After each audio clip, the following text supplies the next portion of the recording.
to this program named Chakravyuh. And we all know that in our society we have upcoming elections, and on 3rd we have voting also, right? So here, as we all know, that we have two teams. So one team, Luxuria team, United Luxuria, which is here, and they approached me yesterday. They asked me to take their interview, and I was quite, I was feeling like the way people have gone below the belt. So I was quite hesitating at that time that I don't want to get into that dirt. But as just like you, I'm also a part of this Luxuria Parivar, and I'm a proud resident also. So I just took that opportunity. Then they also asked me one thing: don't ask kiddish question. Then I told them, I can bet you that you have chosen a wrong person for that. Then you must have chosen somebody else. So I did my homework very well. When they approached me, I also approached few people. You must not be knowing that, but let me tell you that honestly, I went to few of my friends and asked them, and they gave me these set of questions. So I'm expecting that you are ready for those questions. Yeah. Okay, great. Thank you so much. So I would like to start by introducing them first of all. So starting from here, President post के प्रत्याशी Mr. Vineet Rathi. He is, thank you so much. He is electrical engineer by profession और विभिन्न building project को लगाने का इनका विशेष अनुभव है. DLF के several projects इन्होंने पूरे किए हैं, and he is very much acquainted with society problems and building problems. I think इनका ये experience हमारे लिए बहुत beneficial हो सकता है if he comes and if he gets elected.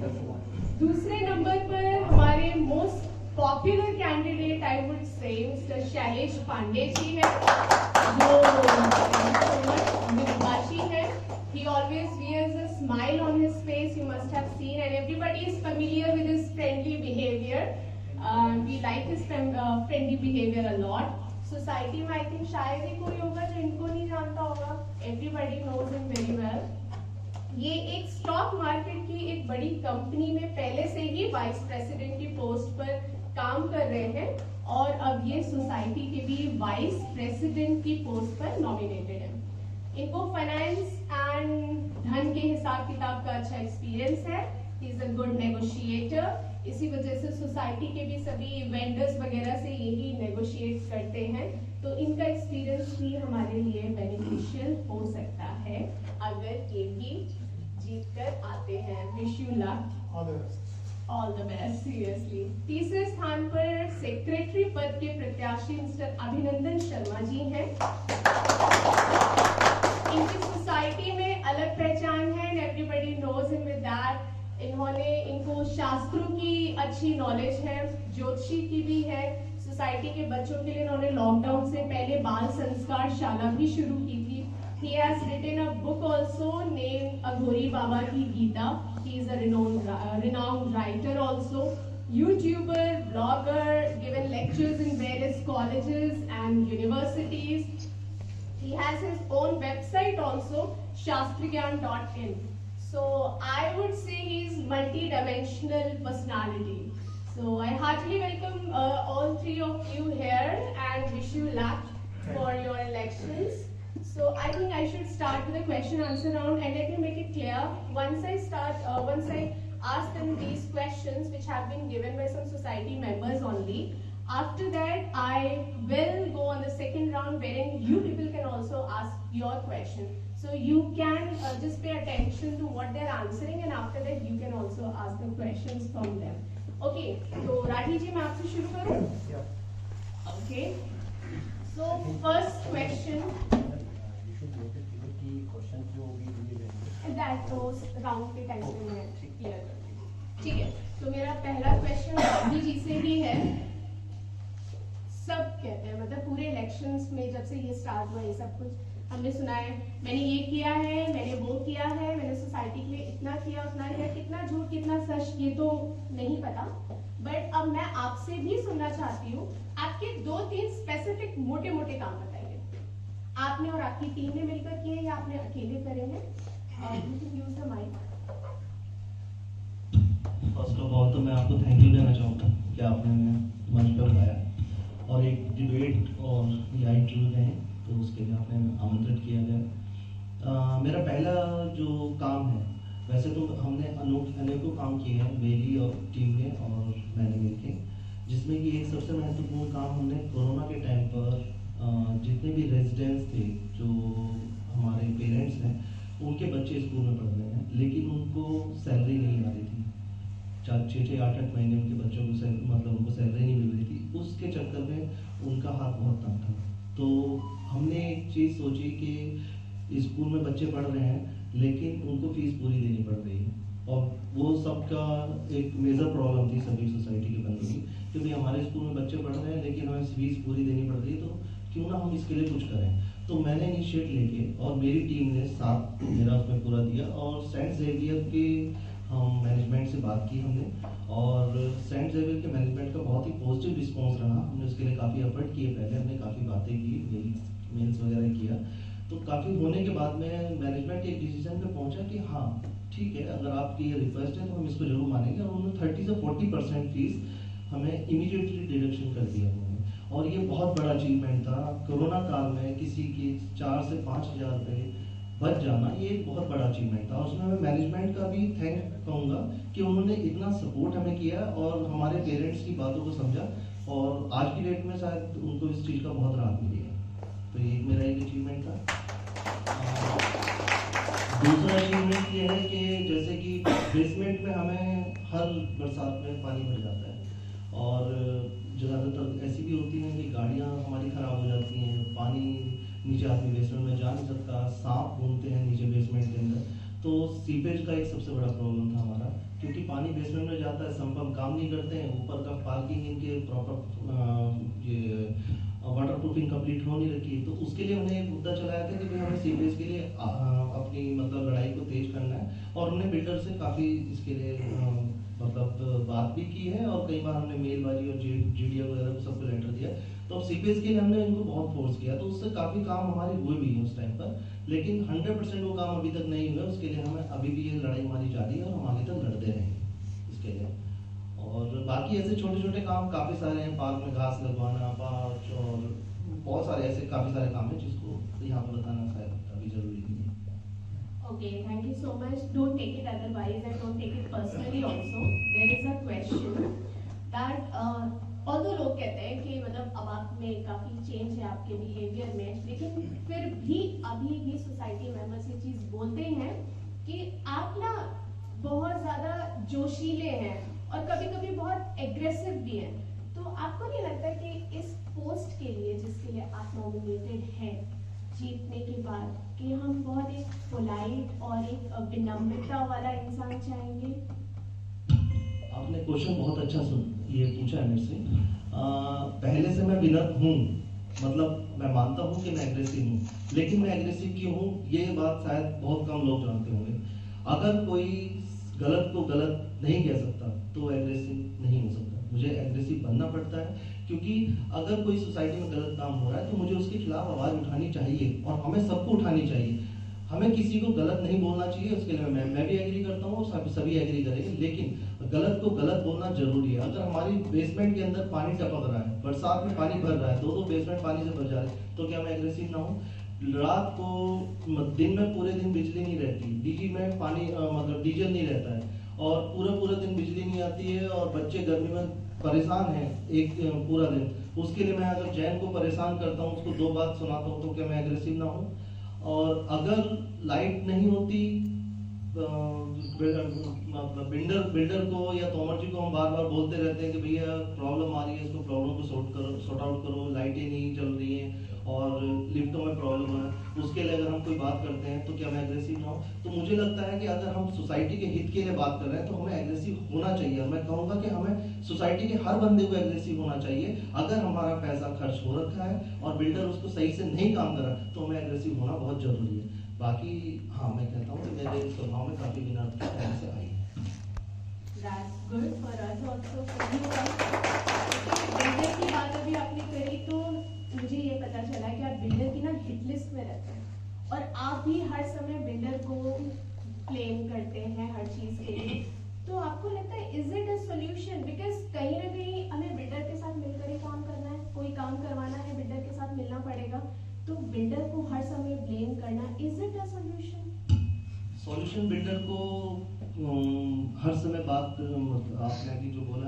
Builder के हिट लिस्ट में रहता हूँ। हाँ बिल्कुल ये बात सही है कि बिल्डर के हिट लिस्ट में उसका रीज़न है, क्योंकि बिल्डर चाहता है अपने ऐसे लोग यहाँ पर अपॉइंट करना जो उसके खिलाफ ना बात करें, जो उसकी बातों में हाँ मिलाते रहे। मैं उनमें कभी नहीं रहा हूँ। जब भी मैं बिल्डर से मीटिंग करने गया हूँ तो मैं प्रॉपर अपना डॉक्यूमेंटेशन करके प्रॉपर काम करके गया हूँ।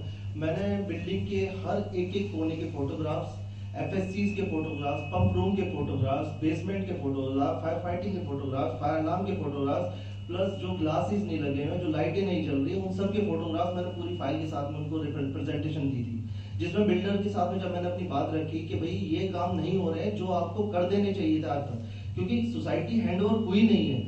और वो आज की डेट में समझा है कि सोसाइटी हैंडओवर हो चुकी है, उसने जो पेंडिंग काम जो बिल्डर के टाइम पर करने चाहिए थे उसके वो काम आज तक नहीं किए।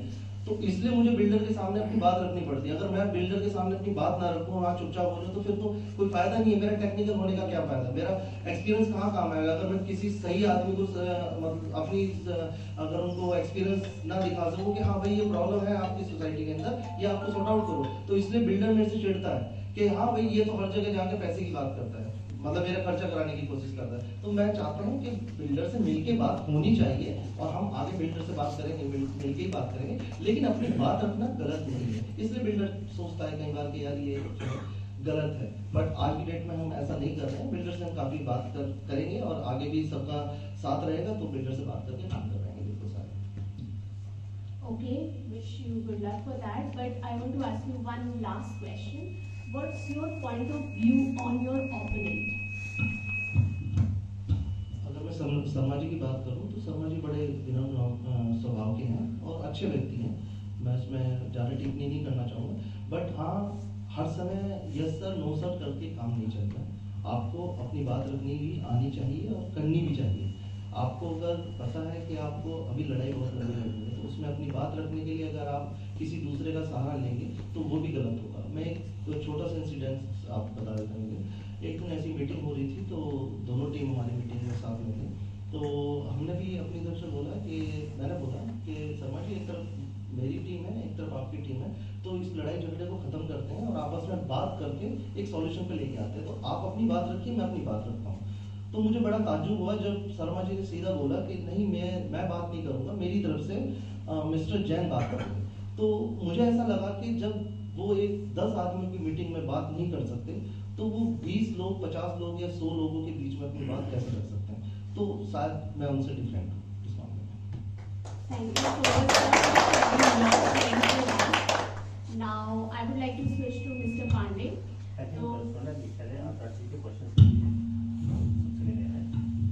Question answer on directly. ठीक है, मैं राठी जी से जो भी क्वेश्चन करना चाहता है मैं उनके क्वेश्चंस लेना चाहूंगी, बट मैं एक चीज बहुत ज्यादा क्लियर कर देती हूँ। जब इन्होंने अप्रोच किया था तब भी मैंने कह दिया था मैं एक बैटल फील्ड में जाना नहीं चाहती। तो मैं नहीं चाहती कि यहाँ पर कोई भी इसको बैटल फील्ड बनाए या ऐसा डिबेट स्टार्ट कर दे जिसके लिए आई एम नॉट प्रिपेयर्ड। आप अपने क्वेश्चन पूछिए, आंसर इनसे मैं डेफिनेटली लूंगी, बट एक क्वेश्चन एक इंसान से मैं एक ही क्वेश्चन लूंगी। सेकेंड थिंग, अगर आप उसके पॉइंट से सेटिस्फाइड नहीं हैं तो आप अपना डिससेटिस्फैक्शन थर्ड को दिखाइए, उनको वोट मत दीजिए, आप अपने कैंडिडेट को वोट दीजिए, बट यहाँ पर कोई भी एग्रेशन नहीं दिखाएगा। सेकेंड थिंग इज दैट अगर बहुत गुस्सा आए अगर इनकी बात पे तो आप प्लीज एक सोसाइटी का राउंड लगा के आना। I can bet on that this works, seriously work करेगा, आपको गुस्सा खत्म हो जाएगा, फिर आप वापस आ जाना, नहीं तो एक ग्लास पानी दे दूंगी, मैं इतना कर सकती हूँ। ठीक है, तो मैडम आप लोग चले जाओगे? नहीं बैठूंगी, यहीं बैठी रहूंगी, कहीं नहीं जाऊंगी। Okay, just raise your hand. Okay,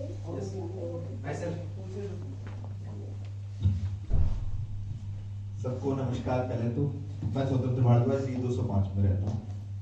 Rathi जी, मेरा एक क्वेश्चन है आपसे।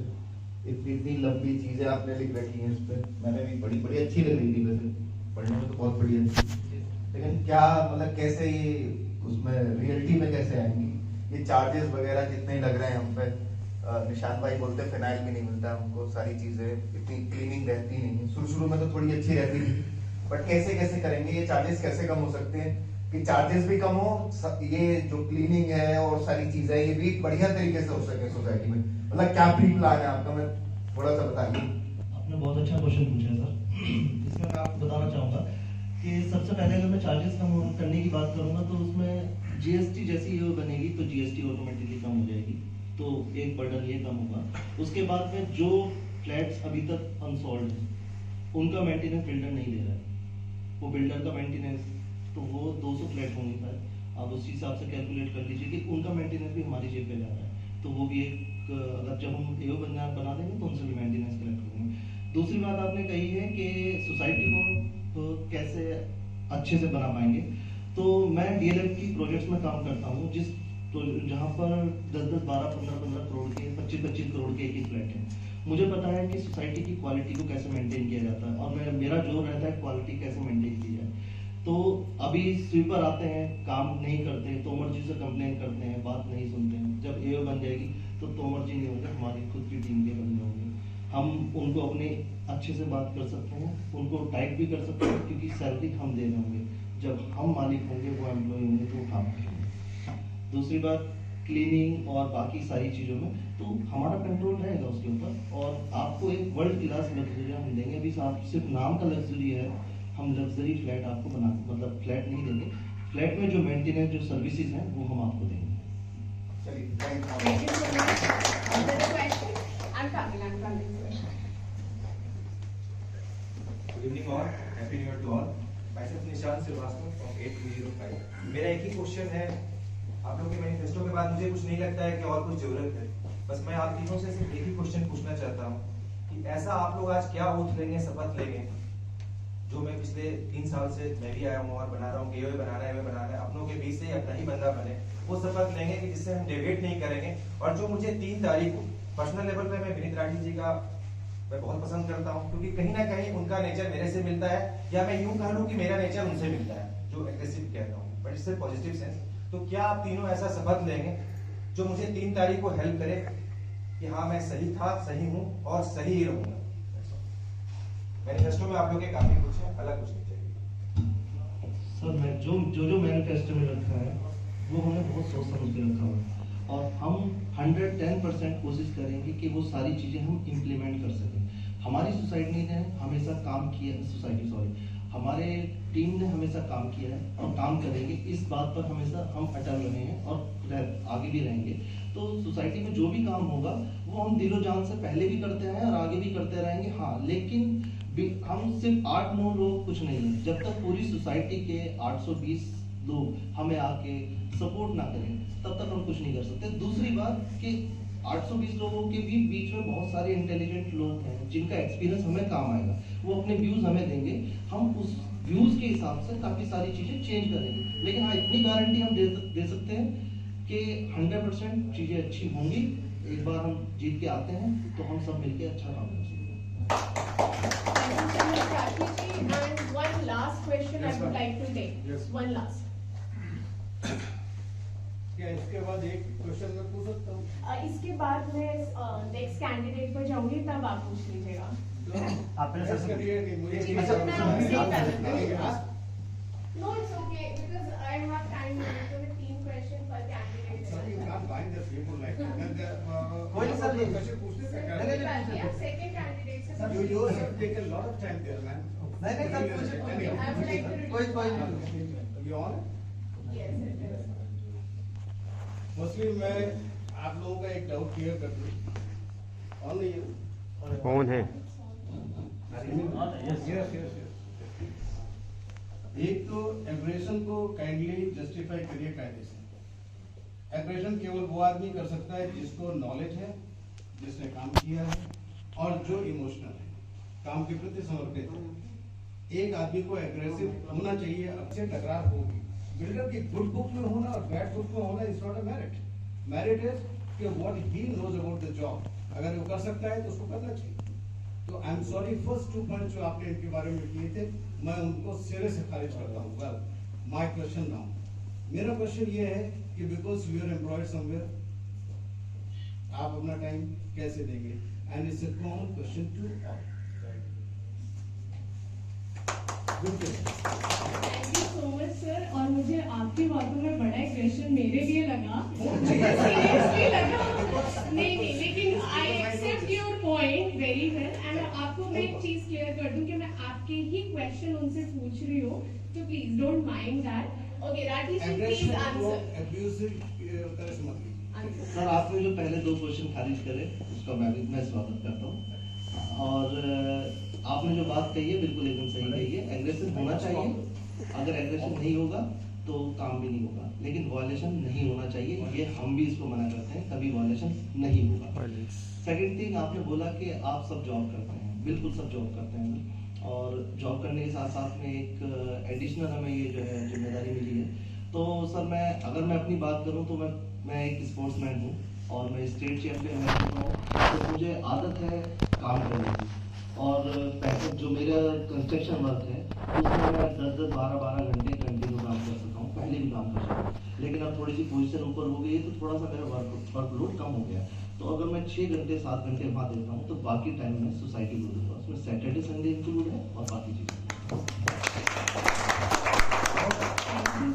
Thank you, sir, and thank you, sir. Now I would like to move on to Mr. Shailesh Pandey ji, and whoever wants to ask question, I would like to take the questions after your interview as well, so that in between, because most of the questions are common also, right? Wherein you are going to answer, na? So I'll take in that manner.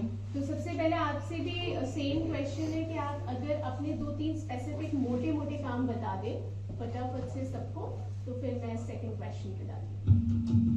आप सभी लोगों को नमस्कार और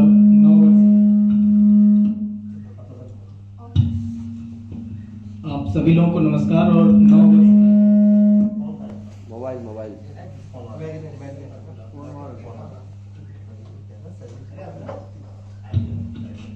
hello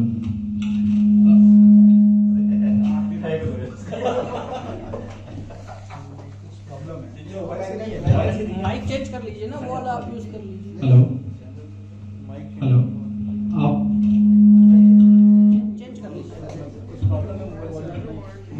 आपको करना magnet लगे, आपके पास जाके कुछ हो रहा है। चेंज कर लो। हेलो आप सभी लोगों को नव वर्ष की हार्दिक शुभकामनाएं और बहुत बहुत धन्यवाद जो मुझे यहाँ पे ये मौका मिला आप लोगों के समक्ष आने का और एक इंटरव्यू और साक्षात्कार में आने का। जहाँ तक आपने एक क्वेश्चन पूछा है कि मेरे मोटे 2-3 काम जो मैं सोसाइटी में आके मैंने आप लोगों के सामने या सोसाइटी में किया। जब मैं 2017 मार्च में सोसाइटी में आया तो मैंने सबसे पहले एक चीज देखी कि हमारे बच्चों के पार्क एरिया एक बना हुआ है। आप देखे होंगे एंट्रेंस के जैसे ही हम इंटर होते हैं तो हमारा एक पार्क एरिया बना हुआ है। जब वहां पे पहले जब मैं आया तो मैंने एक चीज देखी कि जो बच्चों को पार्क में इंटर होने का जो गेट लगा हुआ था वो एकदम वहां पे लगा हुआ था जहाँ पे कार हम पार्क करके नीचे जाते हैं। वो बहुत ही रिस्की था।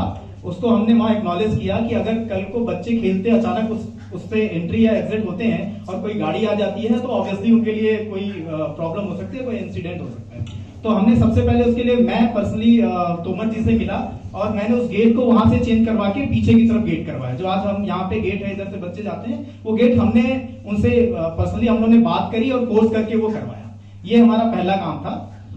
और जो दूसरा काम एक साइमल्टेनियसली मैंने किया कि जब मैं इधर आया तो जो स्विमिंग पूल का आप गेट देख रहे होंगे तो पहले स्विमिंग पूल का गेट इधर था एंट्री का, जिसमें स्विमिंग पूल में जब एंटर होते थे तो गेट इधर था। उसमें प्रॉब्लम क्या होती थी कि जब भी लोग स्विमिंग पूल से निकलते थे तो पूरा पानी जो होता था पूरे एरिया में इधर निकल जाता था और बहने लगता था। तो उसको हमने वहां से चेंज करा के दूसरी तरफ किया जिससे कि सो दैट वो पानी ज्यादा ना बहे और लोगों को उससे कोई नुकसान ना हो। और तीसरा एक काम मैंने किया कि जो ए टावर में हमारे जैसा कि हमारी ही टीम से ये पूरा इनिशिएटिव लिया गया था कैमरे लगवाने का। तो ए टावर में हमने लिफ्ट में और ग्राउंड फ्लोर पे कैमरे लगवाए जो मैंने अपने पर्सनल एफर्ट से पूरे ए टावर के लोगों से मिलके और वो कैमरे लगवाए जिसका अभी सभी लोग लाभ ले रहे हैं। धन्यवाद। Thank you so much. And there is a question which goes for everybody, but I would like to ask you that, like, if I go for voting, why should I vote you? मतलब, why do you think that you deserve this post? बहुत अच्छा सवाल है आपका ये। देखिए मैं किसी एक कंपनी में एज अ वाइस प्रेसिडेंट काम करता हूँ जो कि बहुत जिम्मेदारी वाला पद है। वैसे ही यहाँ पे भी अगर मैं इस पद के लिए चुना जाता हूँ तो ये बहुत ही जिम्मेदारी वाला पद है। इसको मैं बहुत अच्छी तरह से जानता हूँ और मैं सोसाइटी के लिए पिछले 3 सालों से अपने समय निकाल के और जो भी कार्यक्रम है, जो भी निगोशिएशंस हैं वो हम हमेशा से करते हैं और कर रहे हैं। तो मुझे ऐसा लगता है कि अगर मुझे आगे भी इस तरह की अपॉर्चुनिटी अवसर मिलेगा सोसाइटी की सेवा करने के लिए, तो हम बहुत अच्छी तरह से कर सकते हैं और करेंगे। और जैसा कि मैं ऑलरेडी करता आ रहा हूँ, मैं एक पढ़ा लिखा व्यक्ति हूँ जो एक जिम्मेदारी की पोजीशन पे अभी भी हूँ किसी कंपनी में, और यहाँ पे भी अगर वो जिम्मेदारी मिलेगी तो मैं उसको बहुत अच्छी तरह से निभा सकूंगा, ये मैं जानता हूँ। Okay, thank you so much. And there was one question, that's why I was saying कि पहले मैं ही पूछ लेती हूँ, क्योंकि मेरे क्वेश्चन इनके क्वेश्चन से मैच करेंगे, क्योंकि कल मैंने भी क्वेश्चन रेसिडेंट से ही लिए हैं, लोगों से ही लिए हैं। तो जो क्वेश्चन अभी राठी जी से पूछा गया था वही मैं आपसे दोहरा रही हूँ। इन लोगों ने पूछा था कि अगर आप जीत के आते हो, लेट्स सपोज आप जीत गए, तो सबसे पहले आप 2-3 कौन से काम करोगे? ये भी एक बहुत ही अच्छा क्वेश्चन है।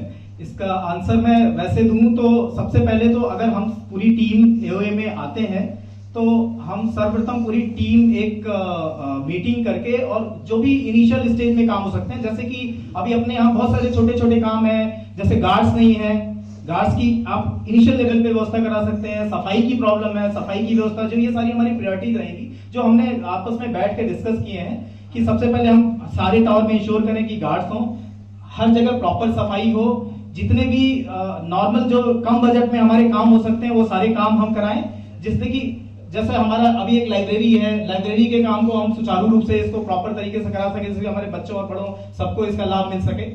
उसके साथ साथ हमने ये सोचा था कि हमारे जो दोनों एंट्री और एग्जिट गेट हैं, हम इसको सबसे पहले खूबसूरत बनाएं, सुंदर लगे, जिससे हमें पता चले कि हम लग्जूरिया में रहते हैं, एक हमारा लग्जूरिया का नाम हो दोनों तरफ, उस पे एटलीस्ट लोग एंट्री करते समय उसको देखें कि हाँ एक हमारा एक बहुत ही अच्छी जगह है, वाकई ये लग्जूरियस है। ये हमारे प्रायोरिटीज हैं। बाकी जो आगे और जो बड़े काम है, जैसा हमने मैनिफेस्टो में लिखा हुआ है, उसको ऑब्वियसली हम आने के बाद बिल्डर से बात करके निगोशिएट करके आगे की काम उसको जरूर करेंगे। Thank you so much for this. But मैं आपको एक चीज फिर से रिमाइंड करा दूं कि ये सब कुछ रिकॉर्ड हो रहा है, तो आपने जितनी भी बातें बोली हैं, प्रोमिसेस जो भी अभी आपने बोल दिया है, वो सब रिकॉर्डेड है। और अगर ऐसा नहीं होता है तो यही वीडियो आपको दिखाई जाएगी, तीनों को यहीं बिठाकर, कि ये आपको करना है, ठीक है? अच्छा, अब थोड़ा सा क्वेश्चन पर आती हूँ। जैसा मैंने पहले भी बोला था कि इस पॉलिटिक्स में ना बिलो द बेल्ट लोग बहुत गए हैं, वो अभी भी थोड़ा सा माहौल मुझे डर लगता है, इसीलिए क्वेश्चन आंसर राउंड में मैं इतना नहीं इंटरेस्टेड थी कि मैं आगे आऊँ, क्योंकि डर लगता है कि कहीं कोई मुझे टैग ना कर दे कि आप इस टीम के हो और आपने ये किया, मुझे आपने अप्रोच किया, मैं आ गई, दैट्स इट। तो एक क्वेश्चन मेरा है कि इतना जो कीचड़ उछाला गया है, उसमें एक चीज मैंने देखी थी, एक वीडियो भी बनाया गया था आपके घर का बिजली चोरी का, तो उसके बारे में क्या बोलेंगे? ये मेरे लिए बड़ा ही एक दुखद और आश्चर्यजनक अनुभव था इसलिए कि देखिए, जिसमें उसमें उस वीडियो को बना के एक मेरे पे आरोप लगाया गया था कि मैं कहीं पे बिजली चोरी कर रहा हूँ, जबकि उसमें मेरे फ्लैट का नाम लिखा था, मेरा नाम नहीं लिखा था, और बिल्डर ने वो नोटिस मुझे ना भेज के ग्रुप पे भेजा। तो इसका वो कहीं ना कहीं एक पॉलिटिक्स था, डर्टी पॉलिटिक्स ऐसा दिखता है कि बदनाम करने के लिए उसको किया गया था। जहां तक चोरी की बात है, तो मेरा जो कॉरिडोर है उसमें लाइट नहीं थी, ये बल्ब नहीं लगे हुए थे। मैंने बहुत बार उनसे रिक्वेस्ट करी बिल्डर्स के अपने मेंटेनेंस ऑफिस में कि आप उसको लगवा दीजिए, उन्होंने नहीं लगवाया, तो मैंने अपने पैसे से खरीद के वो लाइट वहां लगवाई, और मैं इवेंचुअली वो कॉरिडोर में ही लाइट जल रही थी, और वो लाइट ऑब्वियसली हमारे पैसे से ही जल रही है। तो अब ऐसे अगर लोग आरोप लगाने लगे और इस तरह की डर्टी पॉलिटिक्स हुई, तो इसके लिए भी मैं बड़ा ही आश्चर्यचकित था। लेकिन उसमें भी हमारे कुछ मित्रों ने उसको फ्लोट भी किया, बहुत सारी जगहों पे उसको प्रसारित किया गया। लेकिन मैं तो उन लोगों का धन्यवाद कहूंगा कि इसी बहाने मेरे लोगों ने सच्चाई जानी और मेरा और भी नाम हुआ, और लोगों ने उसे बड़ा ही मतलब एक अलग, उन लोगों के लिए नेगेटिव रहा, हम लोग के लिए बहुत ही पॉजिटिव रहा। और इस तरह की चीजों को हम एकदम कभी भी इंडोर्स नहीं करते हैं, और ये बहुत खेदजनक था। इस तरह से कॉरिडोर में लाइट लग गई, और हाँ, और इस तरह से हमारे कॉरिडोर में लाइट भी लग गई, ये भी बड़ी अच्छी बात है। But I would say welcome to the politics. Only thing that I would say. But I think Rathi जी ये blame आप पर भी लगा है। आप क्या बोलेंगे इसके बारे में? इसमें मैं एक सफाई देना चाहूंगा कि ये एक्चुअली जिन्होंने मेरा फोटोग्राफ वहाँ पर लिया था, तो पहले तो बात यह है कि वो मैंने किया ही नहीं था। वो मेरे कलीग थे, उन्होंने दिवाली के टाइम पे वो लगाई थी, और उसके बाद में वो शायद 3 दिन बाद, आज की चाइनीज लड़ी है वो तो 2 या 3 दिन चलती है, 3 दिन बाद वो लड़ी बंद हो गई थी, और वो तब से बंद थी। लेकिन अनफॉर्चुनेटली उसमें उन्होंने अपने घर के सामने की हटा दी थी, मेरे घर के सामने की नहीं थी, क्योंकि मैं तो घर पे मैं दिवाली में घर चला जाता हूँ। तो ये लगाई किसी और ने थी, नाम उसमें मेरा बदनाम किया गया था कि मेरे घर के सामने। तो मैं भी इसको जो है सीरियस निकालता हूँ कि ऐसी चीजें, गंदी पॉलिटिक्स नहीं होनी चाहिए। ये मतलब कॉमन एरिया की लाइट है, कॉमन एरिया की लाइट जो है कॉमन एरिया में जल रही थी, तो उसमें कोई प्रॉब्लम किसी को होनी नहीं चाहिए। Okay, so that's your point. Thank you so much. But one last question which I asked Rati ji also, what would you say for, what's your point of view on your opponent? For me Yes. वो हमारे बहुत ही अच्छे मित्र हैं, बहुत अच्छे व्यक्ति हैं, of course हमारे बड़े पारिवारिक संबंध हैं उनके साथ। लेकिन मैं एक बात कहना चाहूंगा कि जब हमने इस एओए बनाने की और ये सारी कार्यक्रम की शुरुआत करी थी, तो शुरू में एक ग्रुप बनाया गया था जिसमें करीब 30-40 लोग अपने पूरी लग्जुरिया के थे।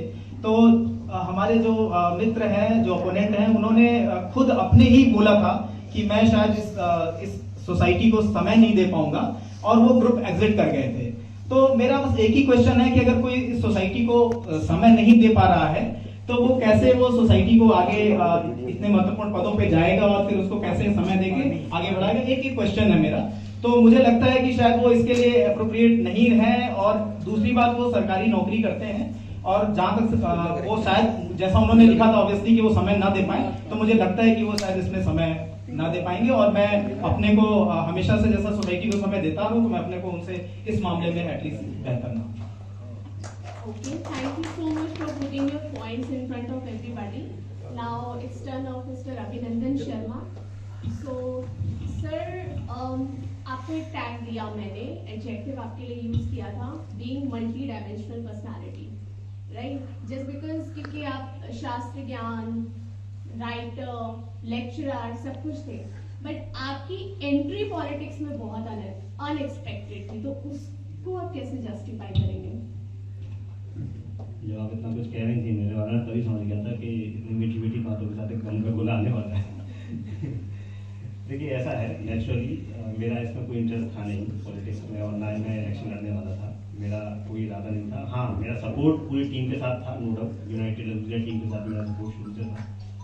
ऑल ऑफ ए सडन क्या हुआ था कि जिस दिन नॉमिनेशन होना था उससे एक दिन पहले बिल्डर की कोई मेल आई थी, और उस मेल में जो हमारे पूर्व प्रत्याशी थे उनका नाम लिखा हुआ था कि वो हमारे ईसी से शायद बात करते हैं या कुछ भी आरोप लगा करके उसको लिखा हुआ था।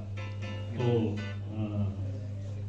हमारे जो वो कंटेस्टेंट थे उन्होंने एक दिन पहले ये डिसीजन लिया कि वो इस इलेक्शन को नहीं लड़ेंगे, क्योंकि अगर वो लड़ेंगे तो इससे टीम को नुकसान हो सकता है, क्योंकि उनको विवादों में घसीटा जा रहा है। तो एक दिन पहले उन्होंने ये निर्णय लिया कि वो इलेक्शन में नहीं आएंगे। तो टीम के सामने एक समस्या हो गई थी कि फिर नेक्स्ट कैंडिडेट कौन होगा, और उस समय टीम ने मेरे से पूछा, कोई रास्ता था नहीं। मैंने टीम से कहा कि अगर आपको कोई और नहीं मिलता है तो मैं फॉर्म भर देता हूँ और जमा कर देता हूँ, ठीक है, लेकिन कोशिश कीजिए कोई और मिल जाए। बट क्योंकि टाइम बहुत कम था, कोई और मिला नहीं, तो मुझे ही नॉमिनेशन फिर उसमें फाइनल हो गया। अब मेरे पास 2 रास्ते थे, या तो मैं ये कहूँ कि मैं इलेक्शन नहीं लड़ता हूँ और बोलूँ कि भाई यहाँ की सोसाइटी के लोग तो बहुत गंदे हैं, काम नहीं होते हैं, चीज़ें बहुत ख़राब हैं, सीपेज है, पार्किंग नहीं है, ये नहीं है, वो नहीं है, और घर पे बैठा रहूँ, चाय पीता रहूँ। और दूसरा रास्ता ये था कि मैं उस कीचड़ में उतर जाऊँ, थोड़ी कीचड़ अपने ऊपर लगाऊँ और थोड़ी सफाई करूँ। तो सेकेंड वे मुझे थोड़ा बेटर लगा, तो मैं क्वेश्चन था जो कल किसी ने मुझसे बोला कि ये मैं आपसे जरूर पूछूं कि को ओनर का मुद्दा, तो हमने देखा है कि को ओनर का मुद्दा जिसे लोग जीता हुआ भी बता रहे हैं कि को ओनर को राइट्स दिलवाए गए। So what's your opinion on this and can you explain that को ओनर थिंग टू मी? देखिए, को ओनर का जो मुद्दा है बेसिकली वो है क्या? को ओनर एक ऐसी चीज थी जिसको बहुत बड़ा करके दिखाया गया। वास्तव में वो मुद्दा मेरे हिसाब से कुछ नहीं था। रीजन भी जो भी मेल्स हमने देखी हैं, ईसी ने जो मेल्स बिल्डर्स को की थी, उनसे मुझे एक मोटी मोटी बात समझ में ये आई कि जो हमारी आचार संहिता है, जो भी इलेक्शन का जो प्रोसीजर है, बाईलॉज है, उसमें को ओनर इलेक्शन नहीं लड़ सकता एज पर टैक्ट ईसी के। तो उन्होंने इस पर काफ़ी कम्युनिकेट भी किया, लिखा भी इसके बारे में, और उन्होंने सभी लोगों को ये चीज़ बता दी थी, हमारी टीम को भी बताई थी। तो हमारी टीम से आशीष शाह जी हैं, आशीष शाह जी ने अपनी बाइक को खड़ा किया, लेकिन कुछ लोगों ने, कुछ 4 लोगों ने एज ए को ओनर भी उसमें पार्टिसिपेट किया और उन्होंने ये कहा कि भाई हम एज ए को ओनर ही लड़ेंगे और उन्होंने कहा कि ये बहुत इंपॉर्टेंट पॉइंट है, आप इसको एक्सेप्ट कीजिए। तो हमारे ईसी जो भी सोसाइटी के 4 ईसी थे, वो पूरी टीम ने ही उसको रिजेक्ट कर दिया, उसको एक्सेप्ट नहीं किया। लेकिन वही है कि उन 4 लोगों को क्योंकि इलेक्शन लड़ना था, इसलिए उसको ऐसा करके दिखाया गया कि पूरी सोसाइटी के 800 लोगों का एक मुद्दा है। वास्तव में सोसाइटी के 800 लोगों को उस कोनर से मिला क्या? उस कोनर के मुद्दे को कहते हैं कि जीत गए हैं या उनकी वजह से उसको लाभ मिला। क्या लाभ मिला? सोसाइटी के किसी बंदे को क्या लाभ मिला? वोट तो अभी भी हर फ्लैट से एक ही जाएगा, ठीक है, उतना ही वोट परसेंट काउंट होगा। तो सोसाइटी लोगों को कोई फायदा नहीं हुआ, सिर्फ सिवाय उन 4 लोगों से कि वो इलेक्शन लड़ सकते हैं, सिर्फ ये एक फायदा हुआ। अभी लेट मी कंप्लीट। तो हुआ क्या कि उन लोगों ने क्या किया कि उन लोगों ने इस चीज को मुद्दा बनाया। उन्होंने बार बार ईसी के ऊपर आरोप लगाए, जो सोसाइटी के 4 ईसी थे उनके ऊपर आरोप लगाए।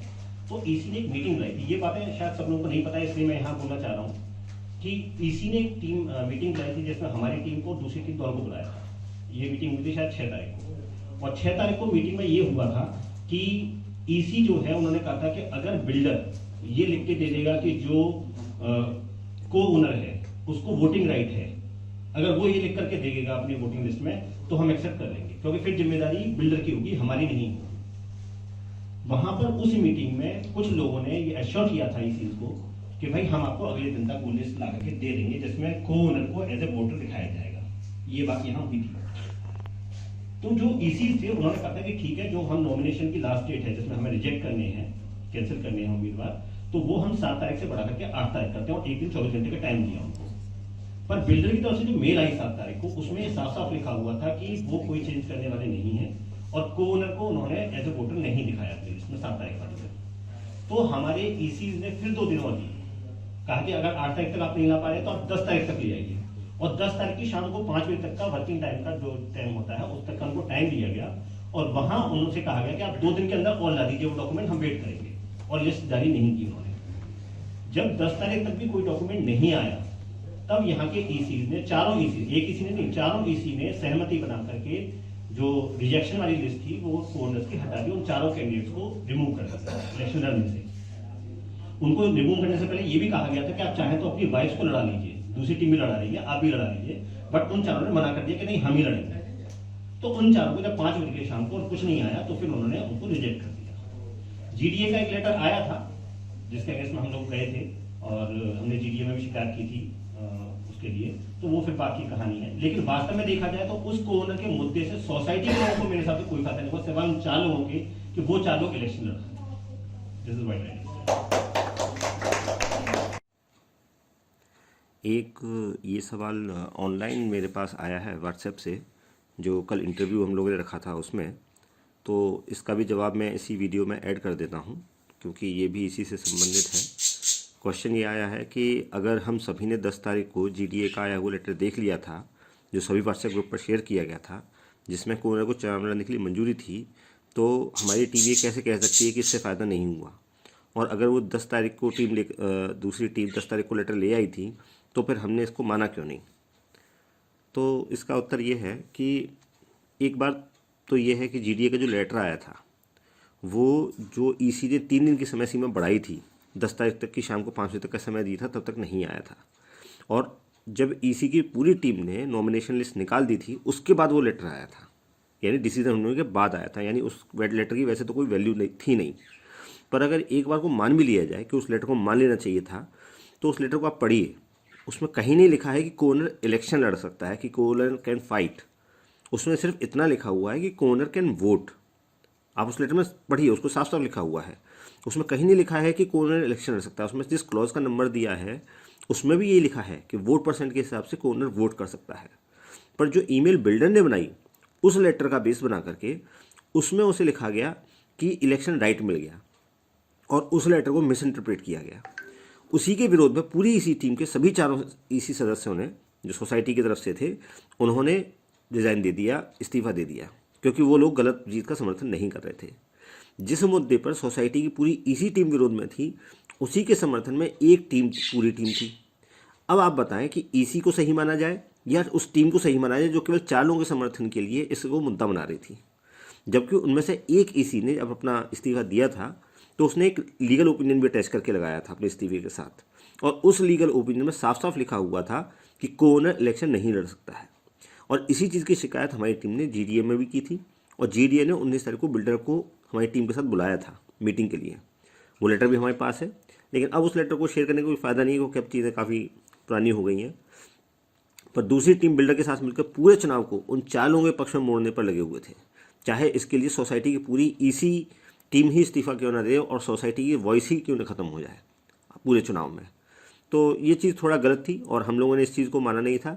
लेकिन 18 तारीख को हमारी मीटिंग हुई थी बिल्डर से और हमने इस चीज़ को राइटिंग में हमने एक्सेप्ट कर लिया था, क्योंकि हमें इलेक्शन चाहिए थे 20 तारीख को, इसलिए हमने इस चीज़ को एक्सेप्ट कर लिया था। तो ये कहना कि हम लोगों ने माना नहीं, हम लोगों ने मान लिया था क्योंकि हमें इलेक्शन चाहिए थे, और 20 तारीख को इलेक्शन होने की कंडीशन पर हमने इस चीज़ को एक्सेप्ट भी कर लिया था। अक्सर ये देखा गया कि आप बोलते हैं ना ओपोनेंट टीम बिल्डर से मिली थी, ओपोनेंट टीम बिल्डर से मिली हुई है, दीज आर योर मतलब this is your teams wordings.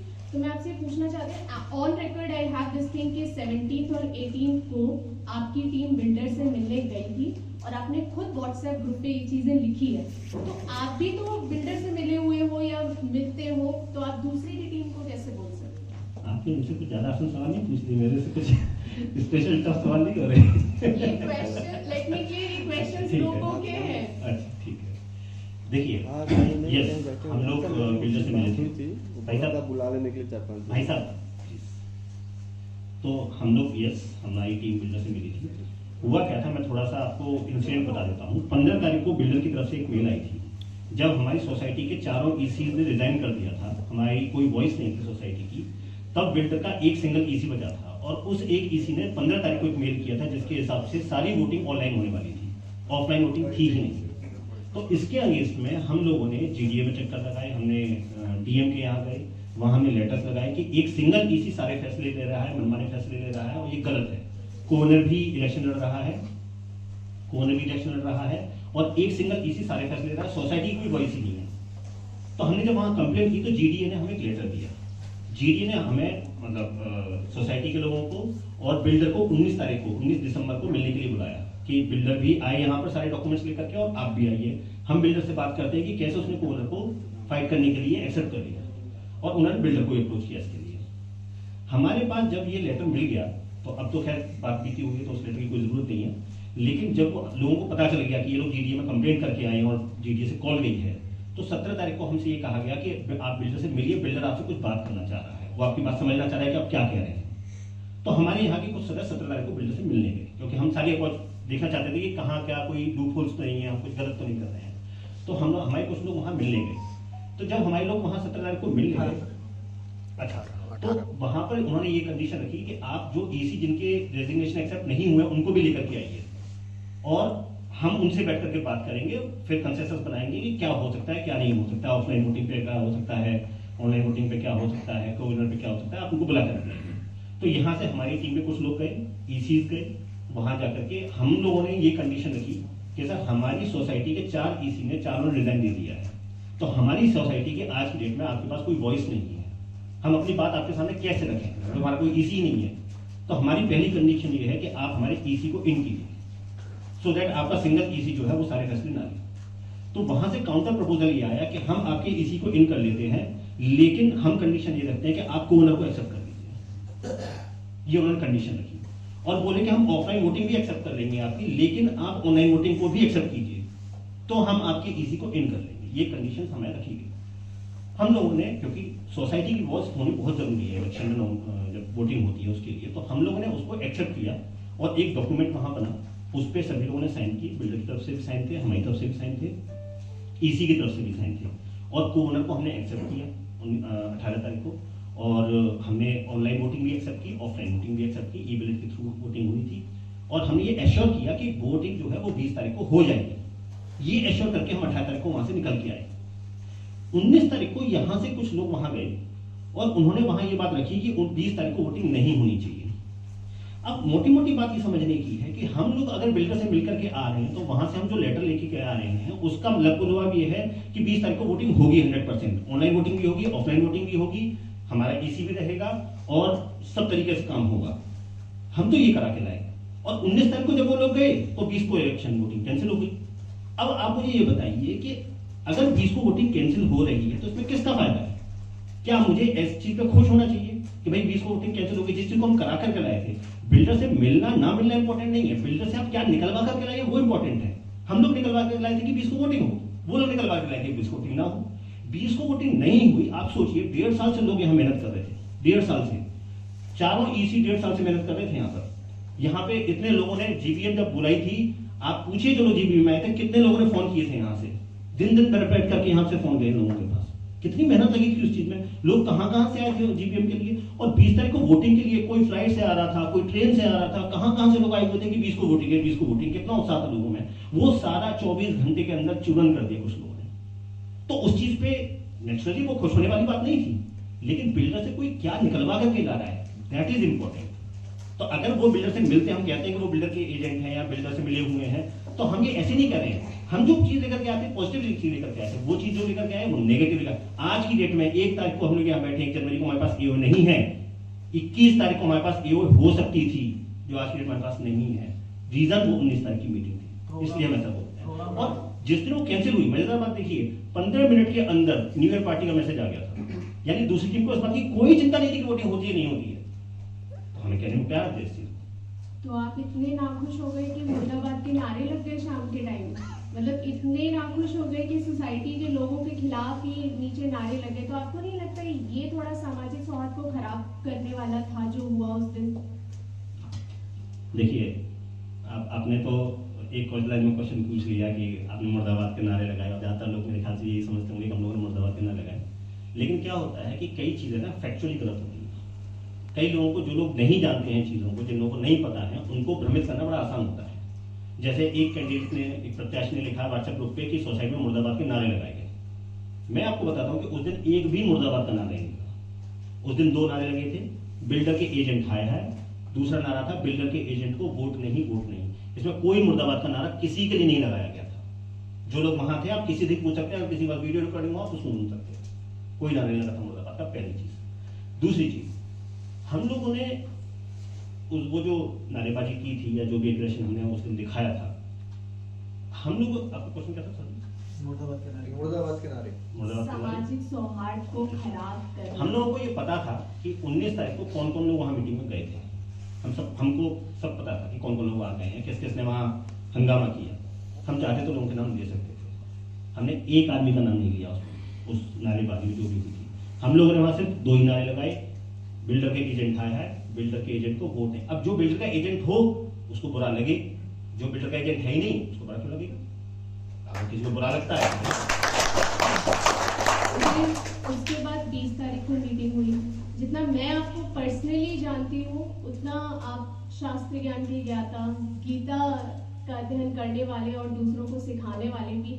आपको गुस्सा देना शोभा देता है? मतलब 20 तारीख की मीटिंग में जो हमने देखा है वो बहुत ही डिफरेंट पर्सनालिटी थी, एंग्री यंग मैन की छवि थी वो आपकी। तो are you because of like you have jumped into the politics, तो आपके अंदर थोड़ा you are losing your temper, और क्या मतलब क्या है ये? एक तो ये बड़ी समस्या है मेरे साथ कि लोग मेरी जो भी मेरा इंक्लिनेशन है टुवर्ड्स शास्त्र या जो भी नाम है उसको एक पत्थर की तरह से यूज करते हैं कि आप ये है तो आप ये तो कर ही नहीं सकते। ऐसा नहीं है। पहली चीज़ आप ये समझिए कि अगर मैं वहाँ एग्रेशन में था या मैंने कुछ ऊंची आवाज में बात की, वो एग्रेशन क्यों था? गलत बात। चाणक्य ने एक बहुत अच्छी बात कही। चाणक्य ने कहा कि अत्याचार को सहना भी पाप है। अगर कोई गलत चीज हो रही है तो उसका विरोध होना बहुत जरूरी है, क्योंकि अगर आप वो गलत विरोध नहीं करेंगे ना तो लोग आपको फॉर ग्रांटेड लेते हैं। 19 तारीख को वोटिंग कैंसिल हुई और 15 मिनट के अंदर न्यू ईयर का पार्टी का मैसेज आ जाता है। किसी को कोई फर्क नहीं पड़ता है, लेकिन वो लोग भूल जाते हैं कि 3 साल से 2.5 साल से लोग मेहनत कर रहे थे यहाँ पे एओए बनाने के लिए। 1.5 साल से 4 ईसी दिन रात एक किए हुए थे एओए बनाने के लिए। जीबीएम के लिए कितने लोगों को यहाँ बुलाया गया था, कितने लोग अपनी फ्लाइट बुक करके आए थे, उसको कैंसिल करा दिया हम लोगों ने। गलत को गलत कहना बहुत जरूरी है। वहां आपको एग्रेशन आता है, आपको गुस्सा आता है, अगर सही बात के लिए गुस्सा आता है तो बहुत जरूरी है गुस्सा। उसमें कोई गलत बात नहीं है। लेकिन कल को अगर शैलेश पांडे या राठी जी कल को कोई गलत काम करते हैं, कल को ये बन जाती है, ये लोग जीत जाते हैं, कल को ये लोग कोई गलत काम करते हैं, तो क्या इनको बुरा नहीं बोला जाएगा? क्या इनके खिलाफ एग्रेशन नहीं आएगा? आना चाहिए, इनके खिलाफ भी आना चाहिए। और मैं सबसे पहला आदमी हूँ जो बाहर खड़े होकर इनको भी हायर करूंगा। ये होना चाहिए। गलत को गलत कहना बहुत जरूरी है। अगर गलत पे टाइम पे आप चुप रह गए, आपने गलत का विरोध नहीं किया, तो आप ये इंश्योर कर रहे हैं कि आगे भी आपके साथ गलत ही होता रहेगा। अगर तो मतलब आगे भी अगर ये लोग कुछ गलत करते हैं तो हम ये एक्सपेक्ट करें कि आप कुछ बोलेंगे, ये रिकॉर्ड हो रहा है? मेरे ख्याल से जितने भी लोग मुझे यहाँ जानते हैं, व्हाट्सएप पे मेरे मैसेज देखते होंगे, काफ़ी वोकल हूँ, तो मेरे ख्याल से गलत को गलत कहने में मैंने कभी कोई कंजूसी की नहीं है। और मैं एश्योर करता हूँ कि आगे भी गलत को गलत कहने में कोई कंजूसी नहीं होगी, बशर्ते कि वो फैक्चुअल हो। ये नहीं होगा कि लोग समझते हैं गलत है तो मैं उसको गलत कहूँ। लोग कहते हैं मुर्दाबाद के नाम लेंगे, मैं मान लूंगा, मैं ऐसे नहीं मानूंगा। I must ensure that is factual. अगर फैक्ट होगा कि राठी ने कोई गलती की है या शैलेश जी ने कोई गलती की है, I will be the first person to raise my voice. Good for society. अच्छा, ये कॉमन क्वेश्चन है, मैंने इन दोनों से भी पूछा था, मैं आपसे भी पूछ रही हूँ। 2-3 बस मोटे मोटे काम बताइए, कम समय में कम समय देते हुए 2-3 मोटे मोटे काम अपने आपने किए हैं, आपकी टीम के साथ मिलके किए, ऐसे कोई काम बताइए। सोसाइटी के लिए अगर मैं कहूँ तो पीछे लाइब्रेरी है, आप लोग देख रहे हैं। ये लाइब्रेरी का आइडिया मेरा ही था। मेरी बेटी अपनी जो किताबें थी, पुरानी किताबें थी, उनको कबाड़ी में बेच रही थी, तो मैंने उसको बना करके मैंने सोचा कि यहाँ लाइब्रेरी में हमारी बनी हुई है, तो 10, 20, 50 किताब ला करके यहाँ रखी। फिर मैंने घर घर जा करके लोगों से किताबें बटोरी थी। कई लोगों ने उसमें सहयोग भी दिया था, अपनी किताबें दी थी, और आज की डेट में करीब 450 किताबें यहाँ पर हैं, जिसको मैं किसी तरीके से मैनेज कर रहा हूँ। लेकिन यस, अभी मेरे एफर्ट्स कम हैं, ये और अच्छी हो सकती है। लोगों को घर के लिए भी बुक्स यहाँ से मिल सकती हैं। आज की डेट में यहाँ पे भगवत गीता भी रखी हुई है, रामचरितमानस भी रखी हुई है, और भी बहुत सारी किताबें, नॉवेल्स रखे हुए हैं, बहुत सारे बच्चों के स्टडी मटेरियल रखे हुए हैं, कंपटीशन की बुक्स रखी हुई हैं, लॉ की बुक्स रखी हैं, संविधान की किताबें रखी हुई हैं, डिक्शनरीज रखी हुई हैं। तो जो बच्चे मोबाइल पर पूरा निकालते हैं, वो बच्चे एटलीस्ट अगर किताबों की हमको आदत है तो दैट इज़ गुड। तो ये मेरा एक इनिशिएटिव था। सेकेंडली, सोसाइटी के लिए एक वेबसाइट मैंने बनाई है जो unitedluxuria.wordpress.com है। इस वेबसाइट पे सोसाइटी के काफ़ी इंफॉर्मेशन हैं। तीसरा, जो लोग जानते हैं मुझे पुराने से, वो जानते हैं कि मैंने यहाँ बच्चों के लिए पहले, कोरोना से पहले, बाल संस्कार शाला स्टार्ट की थी। उसमें मैं बच्चों को कोई पुराना संस्कृत का श्लोक पढ़ाता था, कोई एक कहानी सुनाता था। उस कहानी में आजकल की साइंस कहाँ इनपुट है वो बताता था, और आजकल की साइंस को उससे कोरिलेट करके सिखाता था। और कोई पुरानी ऐसी चीज़ होती थी मैथमेटिक्स की या किसी जो हमारे पुराने शास्त्रों में लिखी हुई है, तो वो भी मैं उनको बताता था। तो वो मैं करता था। और इसके अलावा अगर आप लोगों को पता हो कि पूरी सोसाइटी में जो टावर्स में कैमरे लगे हैं, तो वो सारे टावर्स के कैमरे जो लगे हैं, उसके लिए सबसे पहला इनिशिएटिव मैंने ही लिया था, क्योंकि मैंने देखा था कि सभी टावर्स में गालियाँ लिखी हुई थी, और मुझे बहुत ख़राब लगा था जब मैं यहाँ पहली बार शिफ्ट हुआ था। और मैंने देखा था कि अगर कोई गाली लिख रहा है तो हमारे पास कोई ना कोई रिकॉर्डिंग सिस्टम होना चाहिए कि कौन लिख रहा है। तो ये सोच करके मैंने सबसे पहले डी टावर में स्टार्ट किया था, और मुझे सपोर्ट केवल 4 लोगों का मिला था। 4 से 5 लोग थे जिन्होंने मुझे सपोर्ट किया था, और उन 5 लोगों ने आगे बढ़ करके, मैंने अपनी पॉकेट से पैसे लगा के, उन 5 लोगों ने पॉकेट से पैसे लगा के हम लोगों ने वहाँ कैमरा लगाया। फिर प्रवीण जी ने मेरी हेल्प की, प्रवीण जी और स्वतंत्र जी ने मेरी हेल्प की, और पूरी डी टावर से कलेक्शन किया। फिर मुझे पैसे रिटर्न किए, और उसके बाद क्योंकि एक टावर में लग गए, तो फिर नेचुरली फिर ई टावर में, ए टावर में, एफ टावर में, फिर सारे टावर्स में वो कैमरे लग गए, क्योंकि एक में लग गए थे। तो ये ऐसे ही होता है कि जब आप किसी को मोटिवेट करना चाहते हैं तो आप वो काम पहले खुद कर दीजिए। जब आप खुद कर देंगे तो बाकी लोग अपने आप वो काम कर देते हैं। तो these are few. Thank you so much. Now question answer round. Okay. So again, please I'm telling you everybody कि आपको जो भी डिबेट वगैरह होगा वो सब बाहर होगा, ठीक है।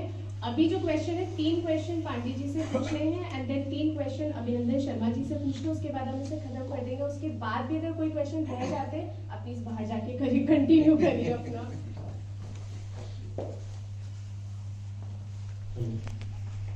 सभी लग्जरिया वासियों को नव वर्ष की हार्दिक शुभकामनाएं।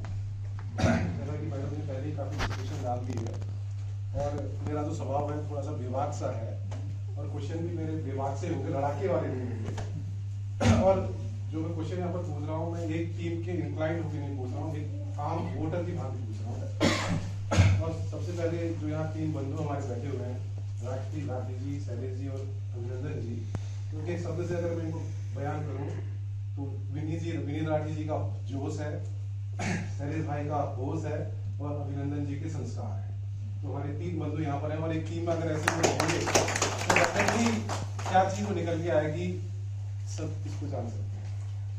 तो मेरा प्रश्न ये है कि अगर मैं आम ओनर और वोटर की तरह अगर मैं देखता हूँ तो ये मेरे लिए टीम वर्सेस टीम की फाइट नहीं, ये मेरे लिए कैंडिडेट वर्सेस कैंडिडेट की फाइट है। लोग ये कहते हैं कि इस टीम को पूरी जिताओ, इस टीम को पूरी जिताओ, लेकिन वोटर बहुत स्मार्ट है, वो आपसे बोलेगा, लेकिन वोट जब वो देगा जी राठी जी प्रेसिडेंट, इधर से उधर से सरवन, तो डेफिनेटली वो डायरेक्टली ही विल कंपेयर, ये प्रेसिडेंट इससे कंपेयर होगा, शैलेश जी कंपेयर होंगे तारिक जी से, अभिनंदन जी कंपेयर होंगे केजी वर्मा जी से, दिवाकर जी कंपेयर होंगे अतुल जी से। तो इसमें कोई मेरे ख्याल से क्वेश्चन नहीं है, ये डेफिनेटली होगा।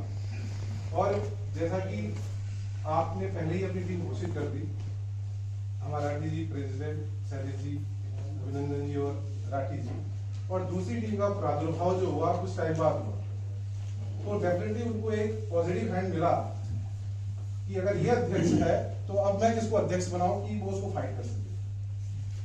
ऐसे वो टीम नहीं बनी, वहां भी कुछ ना कुछ एनालिसिस होगी। तो उस प्रोसेस में मुझे लगता है कि कहीं ना कहीं आपने कुछ जल्दीबाजी तो नहीं कर दी अपने दावेदारी के लिए कि राठी जी अध्यक्ष, शैलेश जी उपाध्यक्ष और दिवाकर जी कोषाध्यक्ष। और दूसरा एक आम वोटर के लिए मेरा जो एक प्रश्न बनता है, ये कैसे डिसाइड होता है कि राठी जी अध्यक्ष पद के लिए आएंगे, शैलेश जी उपाध्यक्ष पद के लिए आएंगे और अभिनंदन जी सचिव पद के लिए आएंगे, क्योंकि जोश होश संस्कार तीनों है, तो कैसे जोश होश और संस्कार पे हावी हो गया? ये मेरा प्रश्न आपको लड़ाने का बिल्कुल नहीं, ये एक अंदर से एक आवाज है जो जानना चाहता, क्योंकि जब भी मैं किससे पूछता हूँ तो उसका आंसर ये होता है कि टीम में सब मिलकर करेंगे। तो बायलॉज में भी अध्यक्ष, उपाध्यक्ष, सचिव, कोषाध्यक्ष के पद बनाए क्यों है? तो उनका इंडिविजुअल कंट्रीब्यूशन क्या है? तो ये इस प्रश्न को अन्यथा न लिया जाए, ये एक दिल का क्वेश्चन है, दिल वालों से एक क्वेश्चन है, तो डेफिनेटली मैं उम्मीद करूंगा कि मुझे अच्छा लगा मुझे। Thank you.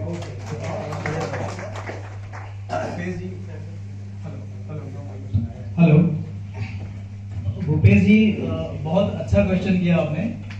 मैं इसमें एक बात आप लोगों को क्लियर करूं कि हम पूरी जो टीम है, ये टीम पूरी बराबर है, इसमें कोई पद, ये देखिए हमारे लिए एक ये शुरू में बड़ा कठिन था निर्णय लेना कि किसको किस पद पे लाया जाए, इसलिए कि जितने लोग हैं शुरू से, मतलब आप प्रेसिडेंट से लेके हमारे सारे एग्जीक्यूटिव जितने भी हमारे मित्र हैं 9 लोग, सभी हर पोजीशन के लायक हैं, इसमें किसी कहीं क्वेश्चन मार्क नहीं है। आप किसी को भी कहीं पे रख लीजिए, वो सभी लोग उसके लायक हैं।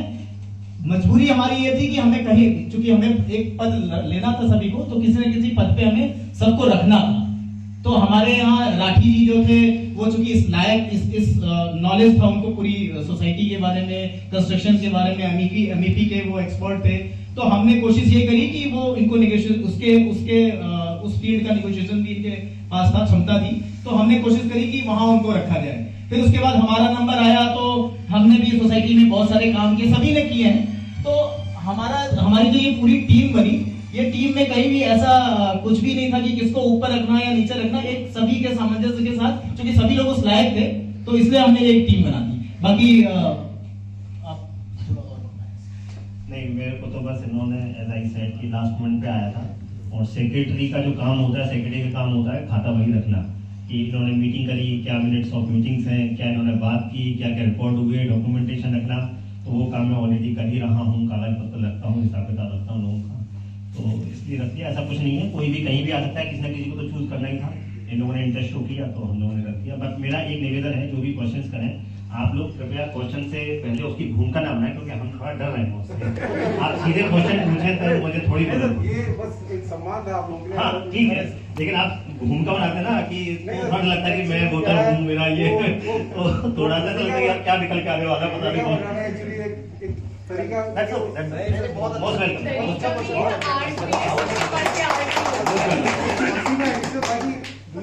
दूसरी टीम को एक ऐसे नहीं मिल गया कि already you are nominated and your team is already घोषित हो चुकी है, तो अब उनको एक मिल गया कि कैंडिडेट टू कैंडिडेट देख के हम अपने बिल्कुल 40 लोगों की Okay, thank you so much. Let's go on to second question to Pandey ji, right? नमस्कार, आंसर कोई भी दे, मुझे फर्क नहीं पड़ता। मेरा क्वेश्चन ये है कि आजकल It's on. अरे बिना माइक से आ जाएंगे। तो मेरा क्वेश्चन ये है कि आजकल सोसाइटी में एक सर्वे का लिंक बड़ा चल रहा है, इसमें अभिनंदन जी अधिकतर वो शेयर करते हैं या बाकी टीम मेंबर भी शेयर करते हैं लिंक भेज के कि भाई हमारा कैंडिडेट को इतने वोट मिल रहे हैं, दूसरी टीम वाले को इतने कम मिल रहे हैं। ठीक है, परसों उन लोगों ने भी एक ऐसे ग्राफ शेयर किया जिसमें सबसे ज्यादा वोट उन्हें मिल रहे थे। तो इनमें असली सर्वे है कौन सा, ये करा कौन रहा है, इसका कोई औचित्य है या नहीं, ये मेरा प्रश्न है। इसका उत्तर मैं देता हूँ। मेरा एक क्वेश्चन काउंट करेंगे। डर लग रहा है मुझे, पता नहीं लोग क्या पूछने वाले हैं। देखिए एक्चुअली क्या था, जो एक सर्वे हुआ था जिसका लिंक शेयर किया गया था सभी ग्रुप पे, वो नेचुरली मैंने बनाया था। वो गूगल फॉर्म से बनाया हुआ सर्वे है जिसका लिंक हम लोगों ने सारे ग्रुप पे शेयर किया टाइम टू टाइम। 600 लोगों को जो ईमेल आईडी हमें बिल्डर से मिली थी उनको ईमेल भी किया गया था उस सर्वे का, और उस पर अभी तक 154 लोगों ने रिस्पॉन्स दिया है और 57 लोगों ने रिस्पॉन्स दिया है। और उसका रिपोर्ट भी हम लोग 50 जब हो गए थे वोट्स तब हमने शेयर किया, फिर 75 हो गए थे तब शेयर किया, 100 हो गए थे तब शेयर किया, 125 हुए तब शेयर किया और 150 हुए तब शेयर किया। और उस लिंक को बार बार हम लोगों ने कई ग्रुप्स में घुमाया था। लेकिन ऑल ऑफ ए सडन मेरे पास एक कॉल भी आई थी, आई हैव रिकॉर्डिंग ऑल्सो। लेकिन मुझे बताया गया कि भाई हमारे पास भी एक पोल है और हम उसको प्रकाशित करने वाले हैं। तो मैंने कहा कर दीजिए, आपके पास अगर कोई पोल है अच्छी बात है। तो हमने देखा कि कुछ इमेजेस आई थी जिनमें कुछ प्रिंटआउट्स थे, प्रिंटआउट्स पे लिखा हुआ था इतने % वोट टू हिम, इतने % वोट टू हिम। देखिए जब आदमी सही तरीके से कोई काम करता है ना तो वो डरता नहीं है किसी चीज से। हम लोगों ने लिंक शेयर किया था, आप उस लिंक पे 2 बार वोट नहीं कर सकते, आप मल्टीपल लोगों को वोट नहीं दे सकते। हमारा एक सिस्टम था, हमने उस सिस्टम के हिसाब से गूगल के साथ हमने काम किया, हमने कोई अपना कुछ नहीं बनाया। उन लोगों ने क्या किया, एक प्रिंट वर्ड फाइल बनाई, वर्ड फाइल में कुछ भी गोले बनाए, वो कलर किया, उसमें कुछ भी वोट्स लिख दिए और वो सबसे शेयर कर दिया प्रिंट आउट निकाल के। लेकिन प्रिंट आउट कोई पोल तो नहीं होता है, क्या किसी के पास उस पोल का लिंक आया था? एक भी आदमी किसी ग्रुप में मैंने नहीं देखा, मैं सारे ग्रुप में एक्टिव हूँ, किसी के पास कोई लिंक नहीं आया उसका। तो वो पोल कब हुआ, कहाँ हुआ, किसने किया, कुछ पता नहीं। नंबर 2 बात, उस पोल में अगर आप देखेंगे मैंने कैलकुलेशन भी लिख के दी थी उसमें कि उसमें जो एग्जीक्यूटिव के वोट थे वो टोटल पढ़ सकते थे 866 शायद नहीं 830, और जबकि उसमें टोटल हो रहा था 832। अब गूगल तो ऐसी गलती कर नहीं सकता है करने वाली। तो नेचुरली वो खुद का बनाया हुआ एक ड्राफ्ट था जिसको वर्ड फाइल में पेस्ट करके और प्रिंट आउट लिया गया था। तो ये सब चीजें बड़ी हल्की लगती हैं। अगर आप देखिए, अगर आपकी चीजों में दम है, आपको कुछ गलत करने की जरूरत नहीं पड़ेगी, आप ओपनली जाइए ना, आप अपना लिंक क्रिएट करते, शेयर करते, इसमें क्या दिक्कत थी? हमारे लिंक पे वोट करवा देते, कोई दिक्कत नहीं थी। हमने तो अभी भी आप हमारे लिंक पे जाएंगे, वोट देंगे, उसमें आपको रिजल्ट तुरंत दिखेगा, आपको कुछ अलग से करने की जरूरत नहीं, मेरे वेट करने की जरूरत नहीं है। You can see entire result कि आपके वोट देने के बाद क्या रिजल्ट चेंज हुआ। कुछ भी हिडन नहीं है, कुछ भी छुपा हुआ नहीं है। आप ऐसा बना लीजिए, आप करा लीजिए। तो सबको पता है कि जो लिंक पूरे सभी मेल्स में गया है, सभी ग्रुप में गया है, वही एक्चुअल रिस्पॉन्स है। सारे वोट्स एक तरफा पढ़ रहे हैं, सारे वोट्स यूनाइटेड लग्जूरियट इनको पढ़ रहे हैं, इसमें कोई दो राय नहीं है। मेरे ख्याल से 100 लोगों की ऑनलाइन वोटिंग की लिस्ट आई हुई है और करीब 250 लोग हमारी सोसाइटी में हैं, तो करीब 350 लोगों की वोटिंग होने वाली है। 350 वोटिंग में अगर 157 लोगों का रिस्पॉन्स हमें आ चुका है कि 80% वोट यूनाइटेड लग्जूरियट टीम को पढ़ रहे हैं, तो चावल का तो एक दाना भी काफी होता है पूरा बताने के लिए कि क्या होने वाला है। तो एवरीबडी नोज कि क्या होने वाला है मेरे हिसाब से। तो but I think it's too early to say anything. Next question to Pandey ji again. Who would like to ask? Okay. Hello, मैं डॉक्टर आशीष फ्रॉम F1005। मेरा क्वेश्चन है, कॉमन क्वेश्चन है, किसी एक पर्टिकुलर कैंडिडेट से नहीं है। Actually आपकी टीम का नाम है united team luxuria, so I think ये शब्दों का हेर फेर है, यूनाइटेड लग्जूरिया आई एज्यूम। इसमें आपकी अप्रोचेस क्या होंगी इसको यूनाइटेड लग्जूरिया बनाने के लिए? क्योंकि ये करंट पर्सपेक्टिव से क्वेश्चन नहीं है, क्योंकि ये पॉलिटिकल दौर चल रहा है, आरोप प्रत्यारोप हो रहे हैं, लेकिन इनकी जो अपोजिट टीम है उनके कई ऐसे इंस्टेंसेस हुए हैं जिनमें से ऐसा लगा है कि they are only group of the members, कि वही करते हैं और ट्रांसपेरेंसी कहीं नहीं रहती है। जैसे कि अभी नौ दुर्गा का हुआ था, उसमें ये आप प्लेस ले रहे हो सोसाइटी का, so all should be contributed, और किसी एक पर्सन का नाम और स्पेशली फोटोज ये हैं। आप कोई वैसे इलेक्शन में आपके फोटो देखने का शौक किसी को नहीं होता, बैनर लगा के फोटो लगा लो, तो इट शुड बी फॉर लग्जूरिया। एक वो इंस्टेंट था उनका। दूसरा, जैसे अभी लिंक की बात जो की थी, तो मैं भी रेसिडेंट हूँ यहाँ का, लेकिन मुझे लिंक नहीं मिली, तो उनका कहाँ से लिंक आ गया, उन्होंने फॉल्स कैसे बनाया।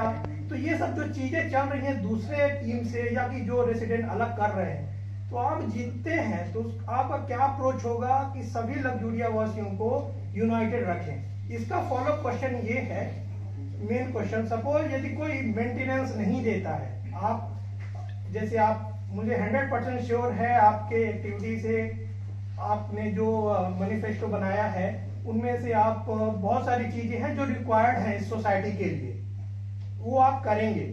और मुझे 100% श्योर है कि आप ही यानी कि विजय हो और आप ही ये इलेक्शन जीते। तो जब आप जीत के आते हैं तो ये कैसे आप करेंगे, यूनाइट कैसे करेंगे सभी को, दूसरी टीम को भी, दूसरे टीम के सपोर्टर्स को भी, और उसमें जो मेंटेनेंस आएगा, कंट्रीब्यूशन, सपोज ये बनने के बाद कुछ हमको मेंटेनेंस के लिए भी करना है, तो हम उनसे कैसे पैसा लेंगे, कैसे कंट्रीब्यूशन करवा पाएंगे। तो ये क्या क्या प्रोसेस है उसके लिए, वो हमें बताइए।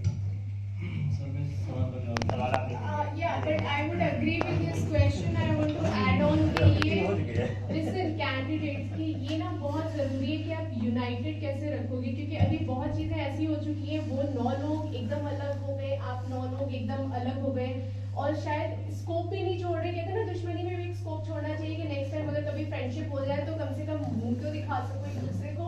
तो वो क्वेश्चन से मैं बहुत ज्यादा एग्री हूँ। आप प्लीज इसको जस्टिफाई करिए, आप यूनाइटेड कैसे रखोगे लग्जूरिया में।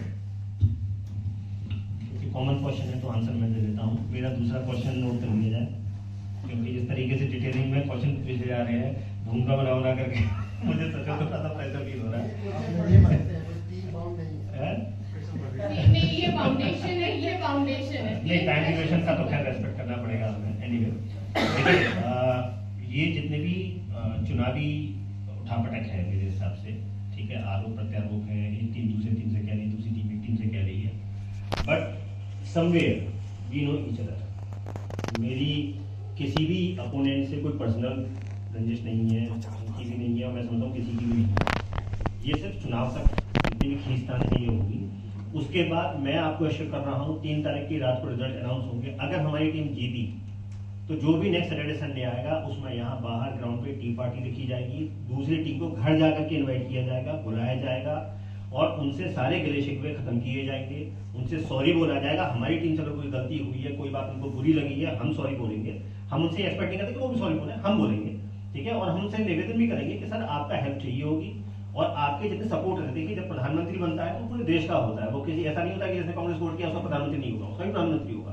तो जो एओए बनेगी वो उनकी भी एओए है, वो ऐसा नहीं कि उनकी एओए नहीं है, वो उनकी भी होगा, उनका भी कंट्रीब्यूशन चाहिए होगा, उनके सपोर्टर्स का भी कंट्रीब्यूशन चाहिए होगा, और ये एओए सबको मिला करके काम करेगी। ऐसा नहीं होने वाला है कि वो लोग 9 लोग हैं तो अब उनसे बातचीत ही बंद कर दी है हम लोगों ने, अब तो उनकी शक्ल भी देखेंगे। Nothing is like that. यहाँ किसी की कोई परमानेंट रंजिश नहीं होने वाली है, सबके साथ मिलकर आगे चलना है। यूनाइटेड हमने इसका नाम इसलिए रखा है, आज की डेट में वोटिंग से पहले हो सकता है कि हम उनके सामने ना पड़े, हम उनके बारे में 4 बातें कहें, लेकिन ये गारंटी मैं दे रहा हूँ कि 3 तारीख खत्म हो जाएगी, वोटिंग खत्म हो जाएगी, कोई एक बन जाएगी। हमारी तरफ से पहली पहल होगी कि हम सबके साथ मिल करके, बैठ करके, सॉरी बोल करके आगे बढ़ें। बहुत बढ़िया। ये तो बाहर की बात है। मैं सोचता हूँ कि ये टीम जो है, मुझे उम्मीद है कि पूरी की पूरी टीम ऐसा बिल करके आएगी। 1% मिक्स टीम आ गई, then how will you manage? बहुत अच्छा क्वेश्चन, बहुत अच्छा क्वेश्चन।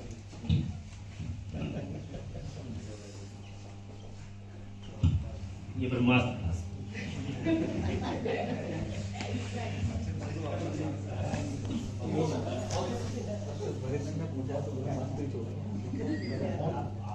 माइक खराब हो गया क्या?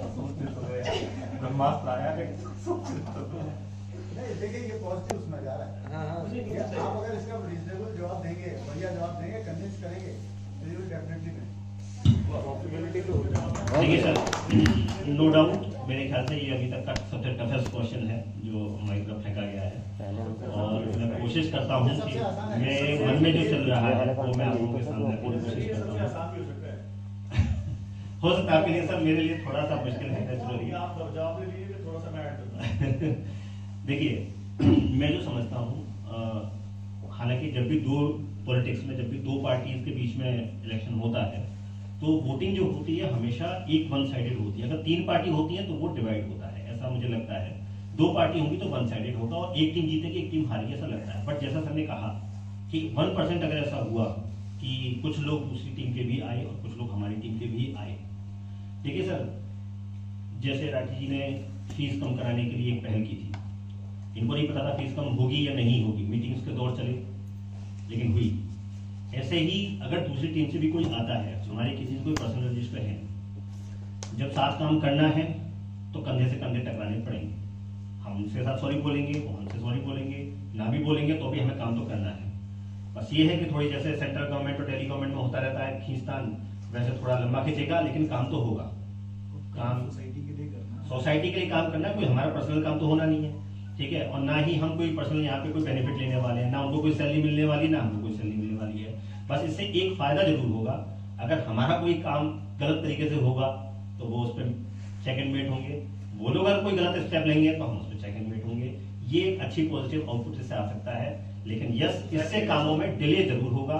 अगर मैं कहूंगा कि ये काम होना चाहिए और अगले ने साइन करने से मना कर दिया तो yes, it will create some you see distances, hindrances, और उसको दूर करने में हो सकता है टाइम लगे।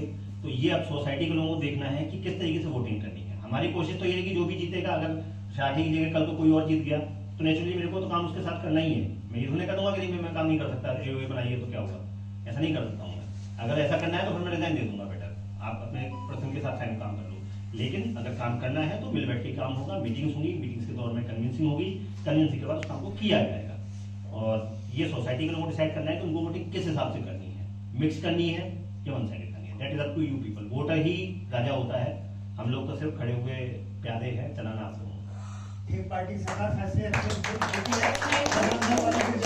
Just last question, you need to raise your hand. Just last question. Anybody would like to ask? Okay. They are so much satisfied. If there is no one, I'll ask. एक सवाल का जवाब नहीं दिया। There is no one, I'll ask. Maintenance कोई नहीं देगा sir, तो क्या मोड्स हो सकते हैं आपको रिकवरी करने? अब नहीं कोई भाई होगा तो मजबूरी में हो सकता ना दे पा रहा, लेकिन वो सवाल आपका इसके बारे में वैसे राठी जी ने पहले ही क्लियर कर दिया था कि मेंटेनेंस जब हमारे पास आएगा तो क्या क्या चीजें होंगी जिससे हमारा मेंटेनेंस बढ़ेगा, मेंटेनेंस का कॉर्पस बढ़ेगा। पहला तो ये था कि जीएसटी 18% जो है वो हमारा 18% ऑटोमेटिक वहीं से घट जाएगा, जो हमारे लिए बहुत बड़ा बेनिफिट होगा। और दूसरी एक चीज और भी है उसमें कि जो जैसा इन्होंने बोला था कि जो बिल्डर के पास अभी फ्लैट है उस फ्लैट का डायरेक्ट मेंटेनेंस हमारे पास आने लगेगा, तो एक हमारा मेंटेनेंस का कॉर्पस है वो अचानक बढ़ जाएगा। तीसरा एक पॉइंट और बहुत महत्वपूर्ण है कि बिल्डर जब हमसे मेंटेनेंस लेता है तो उसमें वो प्रॉफिट अपना रखता है। जब हम अपना नहीं ये इसी तरह से तीसरा ये था कि अगर जैसे बिल्डर जब भी मेंटेनेंस लेता है तो उसमें अपना प्रॉफिट रखता है। ऑब्वियसली जब हम लोग अपना मेंटेनेंस खुद ही मेंटेन करेंगे, अपने पैसों को रखेंगे, तो हमारा कोई प्रॉफिट वाला यहाँ पे क्वेश्चन नहीं है, हम अपने पैसों को प्रॉपर यूटिलाइज करेंगे। दूसरा, अगर जहां तक आपने बोला कि अगर कोई भाई अपना कोई भी है जो देखिए 2-3 चीजें हैं, अगर वो वाकई एक तो होता है कि वो विलिंगली नहीं देना चाहते हैं तो वहां के उसके लिए हमें कोई प्रोसेस करना पड़ेगा, हम आपस में मीटिंग करके कुछ ऐसा डिसाइड करेंगे, कोई ऐसा मैकेनिज्म बनाएंगे जिससे कि उस चीज को हम रिकवर कर सकें। दूसरा, अगर किसी के पास कोई प्रॉब्लम है तो उसको भी ऑब्वियसली मिल बैठ के हम बात करेंगे और इसका रेजोल्यूशन करेंगे। सर यही लास्ट क्वेश्चन हो गया। कोई एडवांटेज लेना अच्छी चीज नहीं है। Last question No, this was last. We are done. We're done for the day. Thank you so much, and I would request all United Achiever team to come here and and I openly ask other team also. This is like, it's not like that I'm a part of this team. I question them. I would also request other team, if they can also come, they can also answer the questions to all the people who are here. They can come tomorrow, and I would request them just to come and answer the questions, so that it's easy for us to decide whom to vote. It's not compulsion that we are going to vote them. So I would really request them if they can also come and vote. And I request the United Luxuriant team to come here, just give the good wishes to them and take blessings also from them. Luxuriant team, please come, United Luxuriant team.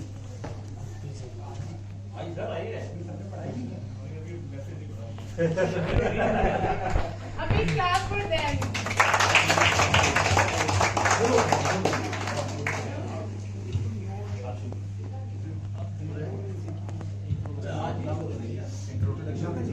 सभी को धन्यवाद। कौन गाया है? सभी से request ये करूंगा कि हमारे 9 बंदे यहाँ पर हैं, साथ है दिवाकर, प्रदीप जी नहीं, ऋचा जी, 8 हैं अभी। ऋचा जी नहीं, कोई बात नहीं, 8 अभी आशीष हमारे बीच में नहीं है, किसी कारणवश अभी वो कहीं बिजी है। तो अभी हमारे 8 प्रत्याशी यहाँ जो है खड़े हुए हैं। तो जैसे कि पता है कि मैं प्रेसिडेंट के लिए बिंद्राटी हूँ, शैलेश पांडे जी हैं वाइस प्रेसिडेंट के लिए, आप अभिनंदन जी हैं सेक्रेटरी। ठीक है, मैं अपने बारे में बता के देंगे फिर अपना बैलेट नंबर। तो मैं विनीत राठी प्रेसिडेंट के लिए, मेरा बैलेट नंबर 1 है, और मैं आप सभी से रिक्वेस्ट करूंगा कि प्लीज मुझे वोट दें और वोट दे के जो है मुझे जिताएं, और ऐसी मेरी टीम को भी पूरा जिताने की कोशिश करें, और मतलब कोशिश क्या आपको जिताना ही है, तभी हम काम कर पाएंगे। मैं शैलेश पांडे वाइस प्रेसिडेंट का प्रत्याशी हूँ, और मेरा बैलेट नंबर है 3। आप सभी लोगों से अनुरोध है कि इस यूनाइटेड लग्जरिया टीम को वोट देके अच्छे मतों से विजयी बनाएं, जिससे कि हम लोग आगे लग्जरिया के लिए अच्छे से अच्छा काम कर सकें। धन्यवाद। मैं अभिनंदन शर्मा सेक्रेटरी पोजीशन के लिए खड़ा हूँ D1506 से, और मेरा बैलेट नंबर है 7। जितनी विषम राशियाँ हैं सारी खड़ी हुई हैं, तो आप लोगों को लग रहा है कि विषम राशियों को वोट अवश्य दें। और मेरा निवेदन रहेगा दूसरी टीम से भी कि अगर वो भी कल इसी तरीके कोई आयोजन कर सकें और सोसाइटी के क्वेश्चंस के आंसर करेंगे, तो हमें भी खुशी होगी कि सब लोग सोसाइटी के लोगों की आंखों में आंखें डाल करके उनके क्वेरीज, उनके क्वेश्चंस को फेस कर सकते हैं। नमस्कार, मैं दिवाकर पांडे C1601 में रहता हूँ, और ट्रेजरार पोस्ट के लिए मैं इलेक्शन में पार्टिसिपेट कर रहा हूँ। और मैं आप सभी लोगों से निवेदन करूँगा कि अपना कीमती वोट देकर मुझे विजयी बनाए, तो मैं नहीं कहूँगा, अपना आशीर्वाद जरूर मुझे दें, ताकि मैं सोसाइटी के लिए कुछ कर सकूँ। और इसी के लिए मैं एक बार फिर से रिक्वेस्ट करूँगा, बैलेट नंबर 5 पे मुहर लगाकर अपना आशीर्वाद मुझे दें। नमस्कार, मेरा नाम प्रवीण सिंह है, मैं D702 में रहता हूँ, और मेरा बैलेट नंबर है 13। आप सभी से गुजारिश है कि प्लीज़ मुझे और मेरी टीम को भारी बहुमत से जिताइए। Thank you so much. Hello, मेरा नाम सुशील सिंह गौर है, टावर B से 507 एग्जीक्यूटिव पद के लिए नॉमिनेट हुआ हूँ। आप लोगों से रिक्वेस्ट है कि प्लीज़, क्योंकि हमारे पूरी टीम में सुशील के नाम से 3 लोग हैं, तो मैं पहले आप लोगों से रिक्वेस्ट करूंगा कि please Sushil Singh Gaur B507 by face ballot number 15, और मेरे कलीग सुशील जी दूसरे हैं, वो अपना हेलो, मैं सुशील कुमार पाठक E1808 से। पहले सभी को मैं प्रणाम करता हूं और नववर्ष की शुभकामनाएं सबको देता हूं। मैं एग्जीक्यूटिव मेंबर का प्रत्याशी हूं, और आप सभी से मैं रिक्वेस्ट करता हूं कि आप हमें और हमारी टीम को भारी मतों से विजयी बनाएं। जैसा कि हमारे भाई ने कहा कि हम सुशील 3 हैं यहाँ पे, लेकिन कौन सुशील कितने दिखता है तो ये नहीं कर सकते लेकिन हमारे नाम के अगर पाठक लगा हुआ है, इस पे जरूर ध्यान दें। मेरा बैलेट पाठक याद रखें, बैलेट नंबर है पाठक है, पाठक बैलेट नंबर 11 है मेरा। बस इसे ध्यान रखें, और हमारी टीम की आप विजय बनाएं, तभी हम लोग साथ मिलकर कुछ कर पाएंगे। हेलो, मेरा नाम मुकेश सिंह है। मैं A1107 से हूँ और एग्जीक्यूटिव का प्रत्याशी हूँ और मेरा बैलेट नंबर 17 है। और मैं उम्मीद करता हूँ, उम्मीद भी नहीं, मैं एक्सपेक्ट करता हूँ कि 3 साल में पूरी यूनाइटेड टीम ने काफी अच्छा काम करा है। इसमें सारे ही ऐसे चेहरे हैं मेरे ख्याल से जो 3 साल से रह रहे हैं, वो सब ही एक दूसरे को जानते होंगे। तो बेटर है कि पूरी टीम को अगर विजयी बनाएंगे तो हम अच्छा काम कर पाएंगे। धन्यवाद। और हमारे ही टीम से एक प्रत्याशी हैं जो अभी नहीं आ पाए हैं स्वास्थ्य कारणों से, तो मैं उनके तरफ से भी निवेदन करूंगा। वो हमारी टीम की हिस्सा है, आशीष शाह जी की वाइफ है, तो अपना आशीर्वाद, आशीष जी नहीं है, हाँ, तो अपना आशीर्वाद उन्हें भी दें, ताकि उन्हें ये ना लगे कि मैं यहाँ आई नहीं तो मुझे आशीर्वाद नहीं मिला। तो अपना आशीर्वाद उन्हें भी दीजिएगा। बैलेट नंबर उनका मुझे याद नहीं है, 10 बैलेट नंबर 10 है, तो कृपया उन्हें भी अपना आशीर्वाद।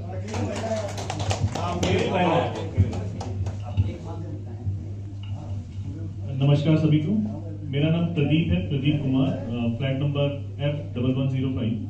मैं बैलेट नंबर 9 का प्रत्याशी था, लेकिन मुझे क्योंकि हमारी टीम में ऑलरेडी 9 लोग हैं, तो एक 10वां प्रत्याशी लाने का कोई फायदा नहीं था। जैसे ही हमें पता लगा कि बिल्डर ने अपनी तरफ से मनोज पांडे जी को बना दिया है एग्जेक्टिव के लिए, वो ले आए हैं, तो मुझे लगा कि हमें से किसी एक को तो डिसीजन लेना ही पड़ेगा। एंड इवेंचुअली हम ये चाहते थे कि हर एक टावर से ना रिप्रेजेंटेटिव जरूर होना चाहिए। तो हमारे टावर से हम ऑलरेडी 2 लोग थे, तो मेरे लिए डिसीजन लेना कंपैरेटिवली बहुत आसान था कि अगर विनीत जी हैं तो मेरी इतनी जरूरत पड़ेगी नहीं। बाकी मैं टीम के साथ ही हूँ, 3 साल से काम करता हूँ, आगे भी करता रहूंगा। उसके लिए किसी पद की आवश्यकता नहीं है, लेकिन बिकॉज एक टीम होनी जरूरी है, इसलिए ये 9 लोग आपके सामने हैं। इनको सभी को वोट देके विजय बनाएं। Thank you very much. मैं यहाँ पे 2 चीज बोलना बड़ा स्पष्ट करना चाहूँगा। प्रदीप जी ने एक बहुत अच्छा डिसीजन लिया है। एक्चुअली जो भी आप लोग वोट दे सकते हैं, एक वोटर 5 एग्जीक्यूटिव को वोट दे सकता है, 6 को वोट नहीं दे सकता। अगर उसने 5 से ज्यादा कैंडिडेट्स को एग्जीक्यूटिव में ठप्पा लगा दिया तो उसका बैलेट कैंसिल हो जाएगा। तो उस बात को ध्यान में रखते हुए हम लोगों ने 6 में से जो प्रदीप जी उन्होंने सेल्फ डिसीजन लेकर के कि वोट बटे ना और टीम को नुकसान ना हो, कोई बैलेट कैंसिल ना हो, उन्होंने अपना नाम वापस लिया है। और यही मैं इस टीम की खास बात बताता हूँ। जैसे मुझसे पहले जो सेक्रेटरी के प्रत्याशी थे, उन्होंने खुद से कहा कि मैं अब इसमें नहीं आना चाहता, नहीं तो टीम को नुकसान होगा, एओए बनने में दिक्कत आएगी। प्रदीप जी ने डिसीजन लिया। हमारी टीम में से हर बंदा अपनी जेब में एक रेजिग्नेशन लेके घूमता है, उसको किसी पद का कोई लालच मुझे नहीं लगता है। हम लोगों ने पहले भी डिसीजन लिए हैं और इसी तरह के डिसीजन होते हैं जो यूनियनमस होते हैं, उसमें किसी को कोई ऑब्जेक्शन नहीं होता है। कोई ये नहीं कहता नहीं मैं तो सेक्रेटरी बनूंगा ही बनूंगा, नहीं मुझे तो प्रेसिडेंट बनना ही बनना है। ऐसा यहाँ एक भी पर्सन नहीं है और बड़े सेल्फलेस बंदे हैं। और मैं समझता हूँ कि यही एक एओए की क्वालिटी होनी चाहिए कि जहाँ पर पे लोग किसी पद के लिए ना आए, लोग काम करने का एक उनका हिस्ट्री होना चाहिए, उन्होंने पास में काम किए होने चाहिए। क्योंकि जब आप कोई चीज देखते हैं तो ट्रेंड्स देखते हैं, स्टॉक मार्केट में ट्रेंड्स देखते हैं कि ये पास में ऐसे ऊपर जा रहा है तो आगे भी ऊपर जाएगा। तो ऐसे ही आप लोगों को भी ट्रेंड्स देखने हैं कि पास में अगर इस टीम ने काम किए हैं तो ये ट्रेंड इनका है कि आगे भी ये लोग काम करेंगे।